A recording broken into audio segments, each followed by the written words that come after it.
우리가 함께 교독했던 창세기 28장 10절로 22절의 말씀을 가지고 우리에게도 비전이 있습니다 라는 제목으로 말씀을 나눌 때에 오늘 우리는 다시 한번 오늘 이 말씀을 통해서 우리에게 주시는 비전과 꿈과 소망을 다시 한번 확인하고 그 말씀을 새롭게 하는 저와 여러분 될 수 있기를 먼저 주의 이름으로 축원합니다.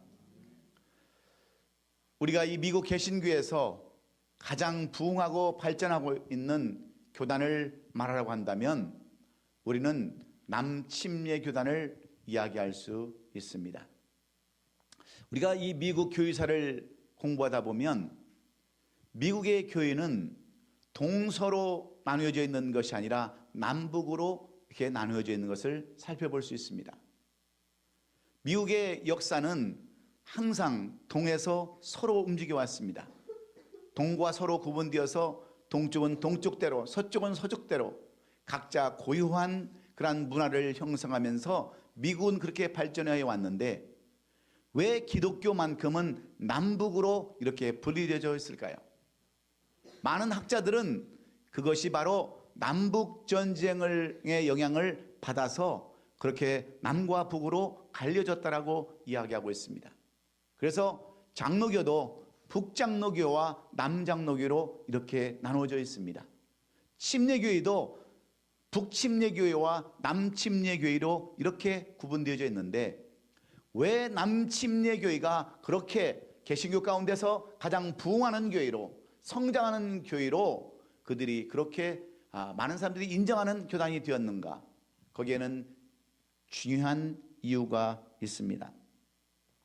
1854년 미국 조지아주 어거스트에 있는 제1침례교회에 남부침례교회 교단의 중요한 사람들이 몇 사람이 모여서 그들은 비전 스테이먼이라는 것을 만들었습니다.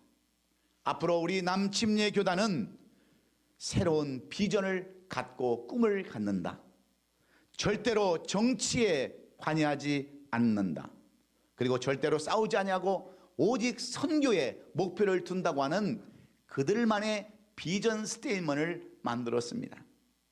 그래서 지금도 조지아주 어거스트에 있는 제1침례교회에 가면 그들의 모여서 만들었던 그 비전 스테이먼에 대한 기념비가 세워져 있는데 그 기념비에는 이렇게 쓰여져 있습니다. 우리 조상들은 볼 수 없는 것들을 보았고 들을 수 없는 것들을 들었으며 또 믿을 수 없는 것들을 믿었고 생각할 수 없는 것들을 생각했다. 이렇게 그 기념비에 써 있습니다. 무슨 의미입니까? 우리의 미3의 조상들이 남다른 꿈과 비전이 있었기 때문이라고 말씀하고 있습니다. 이 비전을 통해서 영향을 받은 사람들이 누구입니까? 우리가 잘 아는 남침례교회 출신이었던 마틴 루터 킹 목사님은 I have dream이라고 하는 유명한 연설문으로 우리의 많은 흑인들에게 노예들에게 꿈과 소망을 심어 주었습니다. 피부 색깔로 인해서 인종적인 차별을 받고 노예라고 하는 그러한 타이틀에서 많은 고통과 어려움을 겪었던 흑인들에게 마틴 루터 킹 목사님의 I have dream이라고 하는 연설은 많은 흑인들에게 엄청난 꿈과 소망을 허락해 주었습니다. 그래서 지금 현재 미국의 대통령이 했던 이 오바마 대통령도 흑인으로서 꿈을 잃어버리지 않냐고 미국의 가장 첫 번째 흑인 대통령이 되었습니다. 우리가 잘 아는 오프라 윈플리도 이러한 꿈을 잃어버리지 않았기 때문에 여성으로서 세계에서 가장 인정받는 그러한 여성이 되었음을 우리는 분명히 압니다. 여러분, 이 꿈, 비전, 소망은 사람을 변화시키고 나라와 민족을 변화시키는 놀라운 그러한 힘이 있기에 오늘 우리는 다시 한번 오늘 이 말씀을 통해서 우리에도 비전을 가지고 꿈을 가지고 소망을 갖는 저와 여러분이 될 수 있기를 예수님의 이름으로 축원합니다. 오늘은 우리 교회가 이곳 얼바인으로 이전을 해서 3주년을 맞는 뜻깊은 주일입니다. 여러분들은 잘 느끼실 수 없겠지만 지금 우리 교회는 중대한 변화의 시기를 눈앞에 두고 있습니다. 새로운 미래를 창출해야 할 시대적이고 역사적인 그러한 사명이 우리 앞에 놓여져 있습니다. 이와 같은 때에 우리 모두에게 가장 절실히 요구되는 것이 한 가지 있다면 그것이 무엇이겠습니까? 다른 것이 아니라 그것은 오직 하나, 우리에게 비전, 꿈이 있어야 될 줄로 믿습니다. 올바른 비전을 우리가 가지고 꿈을 꿀 때에 비로소 우리 교회가 나아갈 길과 방향이 정해지기 때문에 그렇습니다. 그래서 잠언 29장 18절은 이렇게 말씀합니다. 묵시가 없으면 백성이 빙자히 행하거니와 율법을 지키자는 복이 있느니라 말씀하고 있습니다. 무슨 의미입니까? 묵시라고 하는 것은 꿈과 소망입니다. 비전입니다. 비전이 없는 백성들, 비전이 없는 개인, 비전이 없는 나라는 망하게 된다고 하는 그러한 말씀과 똑같은 말씀입니다. 꿈이 없고 비전이 없이 사는 나라와 개인과 교회는 현상유지에 급급해서 현실에 안주하고 결국은 타성에 젖어서 침체하고 깊은 수렁에 빠질 수밖에 없다고 하는 그러한 이야기입니다. 그러나 꿈이 있고 비전이 있고 있으면 어떤 고난과 환난 속에서도 힘을 얻고 새로운 그러한 그 길을 이루어 나갈 수 있기 때문입니다. 그런데 오늘 이 본문의 말씀도 똑같은 그러한 내용의 말씀입니다. 오늘 본문에 등장하는 야곱은 어려서부터 꿈이 있는 사람이었습니다. 비전을 가지고 있는 사람이었습니다. 하나님의 백성대로 하나님의 기업을 이뤄가고자 하는 꿈이 이 야곱에게는 있었습니다. 그래서 그는 그의 형 에서로부터 장자권을 뺏었습니다. 나이가 많아서 눈이 어두운 아버지 이삭을 속이고 그 장자의 축복을 받아 가로채었습니다. 이 일로 인해서 야곱은 형 에서의 미움을 받고 죽임을 당해야 하는 데까지 이르렀을 때에 오늘 본문이 시작되고 있습니다. 그는 어머니 리브가의 고향인 하란으로 도망을 가게 되었을 때에 야곱이 그 어머니 리브가의 도움을 받아서 유산촌의 집인 라반의 집으로 도망갈 때 야곱에게는 그 어떤 소망도 꿈도 다 잃어버리고 말았습니다. 그저 목숨 하나 건져보려고 하는 그러한 삶으로 도망가기 바쁜 삶이었기에 그는 한 치 앞도 구분할 수 없는 그러한 답답한 사람으로 살았습니다. 지금까지 태어나고 자랐던 평안한 곳, 물이 솟아나는 곳, 그리고 그들과 싸워서 이겼던 부엘사바라는 곳을 떠나서 이제는 하란이라는 곳으로 향하여 갈 때 그 길은 삭막한 길이었습니다. 그 길은 사나운 짐승들이 우글거리고 항상 위험이 있는 위험한 곳이었습니다.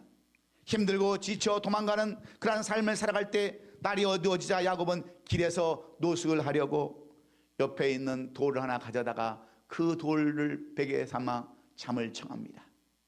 그런데 여러분, 잠이 오겠습니까? 그 딱딱하고 춥고 바람 부는 곳, 짐승이 나타나는 곳, 한시도 시름을 놓을 수 없는, 그렇게 한시도 평안히 잠을 잘 수 없는 그러한 곳에서 어찌 여러분 야곱이 잠을 잘 수 있겠습니까? 그리고 언제 뒤따라와서 칼을 디밀지 모르는 그 형 에서를 생각하면 밤잠을 이룰 수 없는 이러한 야곱이 지친 육신 가운데서 잠시 잠이 들었을 때 하나님께서는 그에게 꿈을 하나 보여주셨습니다. 꿈을 꾸게 하셨습니다. 오늘 본문 12절에 보니까 그가 꿈을 꿀 때 나타났던 현상들을 보여주고 있습니다. 꿈에 본즉 사닥다리가 땅 위에 서 있는데 그 꼭대기가 하늘에 닿았고 또 본즉 하나님의 사자들이 그 위에서 오르락 내려갈 뿐만 아니라 그가 또 본즉 그 위에 서서 이르시되 하나님께서 이 야곱에게 하는 말씀이 너의 조부 아브라함의 하나님이요 이삭의 하나님이라 내가 누워있는 땅을 내가 너와 내 자손에게 주겠다고 약속하시는 음성을 그가 듣습니다. 그리고 오늘 본문의 핵심적인 말씀, 제가 가장 좋아하는 제 삶의 신념으로 삼고 있는 이 15절 말씀을 통해서 야곱은 꿈을 갖습니다. 비전을 갖습니다. 소망을 갖습니다.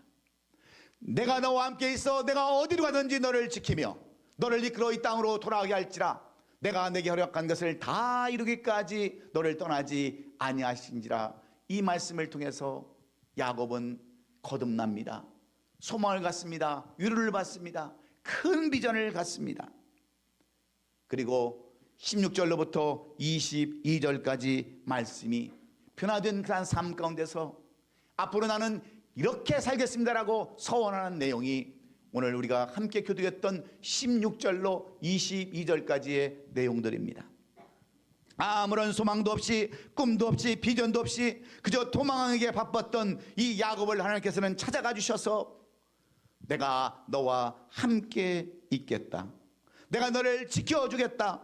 너를 다시 이곳으로 돌아오게 하겠다. 내가 너를 떠나지 않겠다고 이렇게 하나님께서 약속하셨을 때에 야곱은 엄청난 비전을 갖습니다. 꿈을 갖습니다. 소망을 갖습니다. 그리고 그는 이 꿈과 비전을 가지고 삼촌집, 그 삼촌 라반의 집에서 20년 동안을 낮에는 더위와 밤에는 추위와 싸우면서 눈을 붙일 겨를이 없더라고 하면서까지 그는 열심히 최선을 다해서 살았습니다. 그리고 그는 마침내 창세기 30장 43절에서 뭐라고 이 야곱에 대해서 말씀하고 있습니까? 이에 그 사람이 매우 번창하여 양떼와 노비와 낙타와 나귀가 많았더라. 야곱은 하나님이 주시는 꿈과 소망을 가지고 그리고 비전을 가지고 20년 동안 열심히 최선을 다해서 사람이 번창하고 양떼와 노비와 낙타와 나귀가 많았다라고 하는 성공적인 삶을 살았다라고 이렇게 야곱에 대해서 성경은 기록해 놓고 있습니다. 사랑하는 성도 여러분, 오늘 이 본문의 말씀은 야곱을 통해서 우리에게 주시는 세 가지에 대한 교훈이 있습니다. 이 세 가지의 비밀을 통해서 요구하시는 그 비전이 무엇입니까?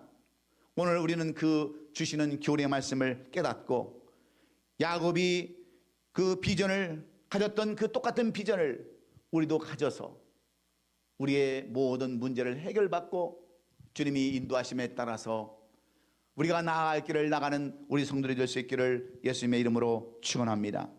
그러면 오늘 이 본문이 야곱을 통해서 주시고자 하시는 첫 번째 비전, 꿈에 대한 교훈이 무엇입니까? 첫째는 왜 우리가 비전을 가져야 하는데 여러분 주시는 교훈이 있습니다. 왜 우리가 비전을 가져야 되는가? 왜 우리가 꿈을 가져야 되는가? 한마디로 비전의 필요성을 우리에게 제시해 주고 있습니다. 왜 야곱에게 꿈과 비전이 필요했을까요? 그 대답은 간단합니다. 그것은 비전이 있어야 여러분 모든 환경을 다 이길 수 있는 놀라운 힘을 얻기 때문에 그렇습니다. 오늘 본문 10절에 기록된 것처럼 야곱이 브엘세바를 떠나 하란으로 향해 갈 때에 야곱에게는 아무런 소망도 없었습니다. 꿈도 없었습니다. 아무런 비전도 없었습니다.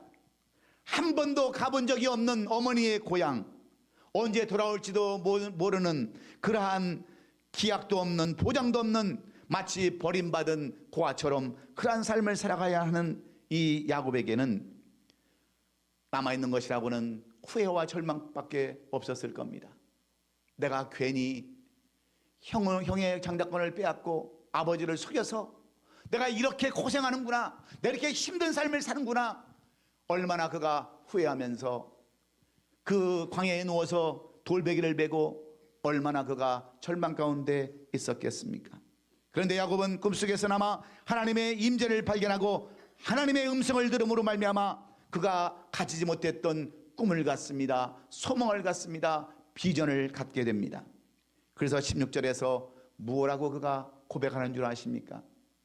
야곱이 잠에 깨어 이르되 여호와께서 과연 여기 계시거를 내가 알지 못했다라고 이렇게 고백하고 있습니다. 지금까지 자기와 함께 계시고 동행하신 그 하나님을 알지 못했다고 하는 이 야곱의 시인이요 고백입니다. 그렇습니다.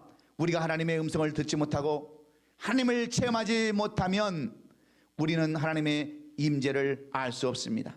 지금까지 야곱은 자신과 함께 하신 하나님을 깨닫지 못하고 살아왔습니다. 그래서 두려움 가운데 하나님을 두려워하지도 않았고 하나님을 경외하지도 않았습니다. 그런데 그에게 정말 하나님께서 그에게 시련 속에서 그는 하나님을 발견하고 뭐라고 이렇게 고백합니까? 아, 하나님이 나와 함께 계셨구나, 나의 하나님이 나의 임마누엘이 되어주셨구나 하는 것을 깨닫게 되면서 17절에 가서 이렇게 고백하고 있지 않습니까? 이에 두려워하며 이르되 두렵도다 그랬습니다. 여기서 두렵도다고 하는 것은 어떤 환경에 대해서 또 미래에 대한 두려움의 감정을 의미하는 것이 아닙니다. 하나님의 임재에 대한 야곱의 경외심을 말씀해 주고 있는 거예요. 내가 하나님이 여기 계셨던 것을 몰랐구나, 하나님이 함께 하신 것을 몰랐구나 하는 그의 경외심을 여기에서 이렇게 고백하고 있습니다. 그래서 내가 지금 누워있는 곳이요 다른 곳이 아니라 이는 하나님의 전이요 하늘의 문이로다라고 이렇게 야곱은 고백하고 있습니다. 하나님의 임재를 경험한 야곱이 그곳을 하나님의 전, 하나님의 문이라고 이렇게 표현하고 있습니다. 이것은 하나님으로부터 꿈과 계시와 비전을 받은 사람들의 입에서 고백되어지는 말입니다. 그런데 오늘날 많은 사람들은 어떤 삶을 살아가고 있습니까? 우리 교회는 그런 사람들이 한 사람도 없지만 교회를 다녀도 하나님의 임재가 없이 하나님의 교회를 다니는 사람들이 많이 있습니다. 그래서 교회를 다닐 때도 아무런 희망도 소망도 없이 다닙니다. 교회를 마치 무슨 장사꾼처럼 다니는 사람들도 많이 있습니다. 교회를 오는데 그 복장이 마치 등산 가는 사람처럼, 놀러 가는 사람처럼 그렇게 복장을 하고 오는 사람들도 많이 있습니다. 교회를 와서 앉아도 그때부터 졸기 시작하는 사람들이 우리 교회는 한 사람도 없지만 다른 교회는 수없이 많이 있습니다. 왜 그렇습니까? 하나님의 임재를 경험하지 못하고 하나님을 체험하지 못해서 두려움과 경외심이 없기 때문에 그렇습니다. 내가 지금 하나님과 함께 있는데 어찌 여러분 졸음이 올 수 있고 어찌 잡담이 올 수 있고 내 마음에 두려움과 경외심이 여러분 없다면 그것은 하나님의 임재를 체험하지 못하는 것과 똑같기 때문에 그렇습니다. 그래서 교회를 다니는데 마치 처갓집을 다니듯이 설렁설렁 다닙니다. 마치 초삼촌의 묘를 깎듯이 설렁설렁 대충대충 깎듯이 그렇게 살아갑니다. 그런데 야곱은 그렇지 않았습니다. 하나님의 음성을 듣고 비전을 가진 다음부터 그는 아침 일찍 일어나서 베었던 돌을 가져다가 그것을 기둥 삼고 어머니 리브가가 손수 준비했던 기름을 다 쏟아버립니다. 꿈과 비전이 있으면 지금까지 가지고 있는 것이라 할지라도 아낌없이 다 쏟는 야곱을 우리는 볼 수 있습니다. 왜 그렇습니까? 지금 야곱의 상황은 환경이 변한 것이 아닙니다. 하나도 바뀐 것이 없습니다. 그저 똑같은 황량한 그러한 사막, 그러한 광야뿐입니다. 그럼에도 그런 것이 문제가 되지 않는 것은 하나님의 분명히 주신 꿈과 비전이 있었기 때문입니다. 여러분, 우리가 어렸을 적에 소풍 가는 경험을 여러분들은 다 경험했을 겁니다. 여러분, 소풍을 가기 하루 전날에는 얼마나 여러분 마음이 설레입니까? 어머니가 싸주시는 사이다 한 병과 계란 몇 개, 그 다음에 김밥을 싸주면 그것을 아침까지 기대하면서 내일은 학교도 안 가지, 내일은 쉬는 날이지, 내일은 놀러 가는 날이지 하면서 밤늦게 잠을 못 자고 여러분 밤을 설칠 때가 얼마나 많이 있습니까? 그런데 새벽에 안 일어나는 사람이 누가 있어요? 새벽에 일찍 일어나서 그것도 소풍을 준비하는 어린아이 마음이 우리에게도 있었지 않습니까? 수학여행을 갈 때도 똑같은 마음이었지 않습니까? 수학여행을 가려면 며칠씩 갔다 오는데 그 기대 때문에, 그 설렘 때문에 잠 못 이룰 때가 얼마나 많았습니까? 그래서 여러분, 아침에 일찍 일어나는 사람은 새 나라의 어린이가 아니라 아침에 일찍 일어나서 무언가를 행하는 사람은 꿈이 있는 사람이요 소망이 있는 사람인 줄로 믿습니다. 야곱은 하나님이 주시는 그 비전 때문에 왜 비전을 가져야 되는지를 분명히 깨달아서 그는 아침 일찍 일어나서 그가 잤던 베었던 그 돌을 세워놓고 거기에 기름을 부었던 사람이 야곱입니다. 우리가 잘 아는 미국의 16대 대통령이었던 링컨 대통령은 자기가 살았던 어릴 적에 그 오두막집과 또 자기가 대통령이 되어서 집무했던 백악관 사이에 사닥다리를 하나를 만들어 놓고 그 그림 밑에다가 이렇게 써 놓았습니다. 지금도 그 사닥다리는 그곳에 그대로 있다라고 써 놓았습니다. 여러분, 무슨 의미입니까? 야곱이 꿈에 보았던 그 사닥다리나 링컨이 보았던 그 사닥다리는 오늘 우리 눈앞에도 똑같이 생생하게 서 있다. 그러니 포기하지 말아라, 용기를 가져라 하는 의미가 아니고 무엇이겠습니까? 그러므로 오늘 우리는 눈을 활짝 열어서 우리 교회와 성도들을 이끌어 가시는 하나님을 볼 수 있어야 되는 줄로 믿습니다. 왜 그렇습니까? 부흥하는 교회가 따로 있는 것이 아니기 때문에 그렇습니다. 위대한 사람이 따로 있는 것이 아니기 때문에 그렇습니다. 바로 비전을 가지고 꿈을 가지고 소망을 가지고 사는 성도와 교회가 하나님의 약속대로 번성하고 그렇게 성장하기 때문에 그렇습니다. 우리 교회는 1999년 4월 4일 저 플로튼에 있는 레지널 파크에서 몇 안 되는 그런 성도들이 모이고 축하해주는 그 성도들이 모여서 교회를 시작했습니다. 그리고 중부 지역에 있는 노락 지역에서 건물을 준비하고 교회를 시작했습니다. 교회를 시작할 때 순탄하게 시작한 것이 한 번도 없었습니다. 교회를 들어가지 못해서 6개월 동안 건축을 했습니다. 교회를 들어가기 전에 1998년 11월에는 저 멕시코에 선교를 갔다가 차가 뒤집어져서 저를 비롯해서 우리 집사람과 전도사들, 부목사들이 한꺼번에 죽음을 당해야 하는 그러한 위기까지 갔습니다. 그리고 그곳에서 처음 노락에서 예배를 드릴 때 예배를 드리고 나온 그 다음 바로 그날 우리 집사람과 제 딸과 조카가 온몸에 문신을 하고 마에게 그냥 깊이 쪄들었던 한 사람의 그 들어받치는 차에 의해서 목숨을 잃을 뻔했습니다. 그리고 나서 우리는 15년 동안 그곳에서 2번의 건축을 통해서 교육관을 짓고 성장하고 부흥해 왔습니다. 이름 그대로 부흥하고 성장해 왔는데 하나님께서는 3년 전에 이곳으로 우리를 인도해 주셨습니다. 그 15년의 삶은 우리에게 있어서 부엘세바였습니다. 그런데 이곳의 3년의 삶은 바로 이곳이 루스의 같은 삶이었습니다. 그래서 저는 때때로 하나님 앞에 여쭤봅니다. 하나님, 왜 우리로 하여금 이곳에 루스로 우리를 옮겨 주셨습니까? 무엇 때문입니까? 한 가지 제가 분명한 사실은 지금까지 18년 동안 인도에 오신 우리 하나님은 우리가 꿈을 꾸며 우리가 하나님 앞에 비전을 받을 때 지금도 여기에 계신다고 하시는 하나님이신 줄로 우리는 믿습니다. 중요한 것은 우리가 꿈을 잃어버리지 않는 겁니다. 하나님께서 왜 우리 얼바인 아름다운 교회를 이곳에 세워주셨습니까? 왜 우리에게 남가주 부흥교회라는 교회를 세워주셨습니까? 하나님께서 예배하시고 준비하신 그 꿈을 이루어가기를 원하신 줄로 믿습니다. 그래서 제가 가장 중요시 여기고 제 일생에 그 말씀으로 삼는 말씀이 창세기 28장 15절의 말씀입니다. 저는 이 말씀을 붙들고 한 번도 좌절해보지 않았습니다. 어렵고 힘들어도 우리의 삶이 고달퍼도 하나님께서 나와 함께 하시고 내가 너를 반드시 약속한 그날까지 너를 이곳으로 인도한다고 하는 놀라운 메시지를 통해서 저는 소망을 받습니다. 왜 그렇습니까?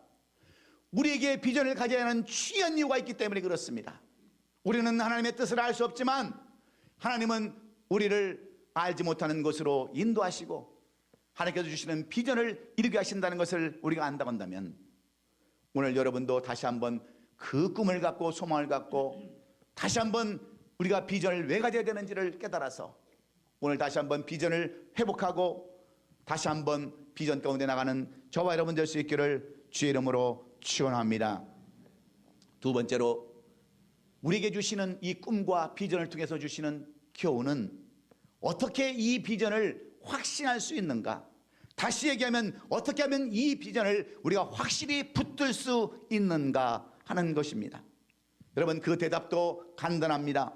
이 비전의 출처가 어딘지를 알면 우리는 금방 알 수 있습니다.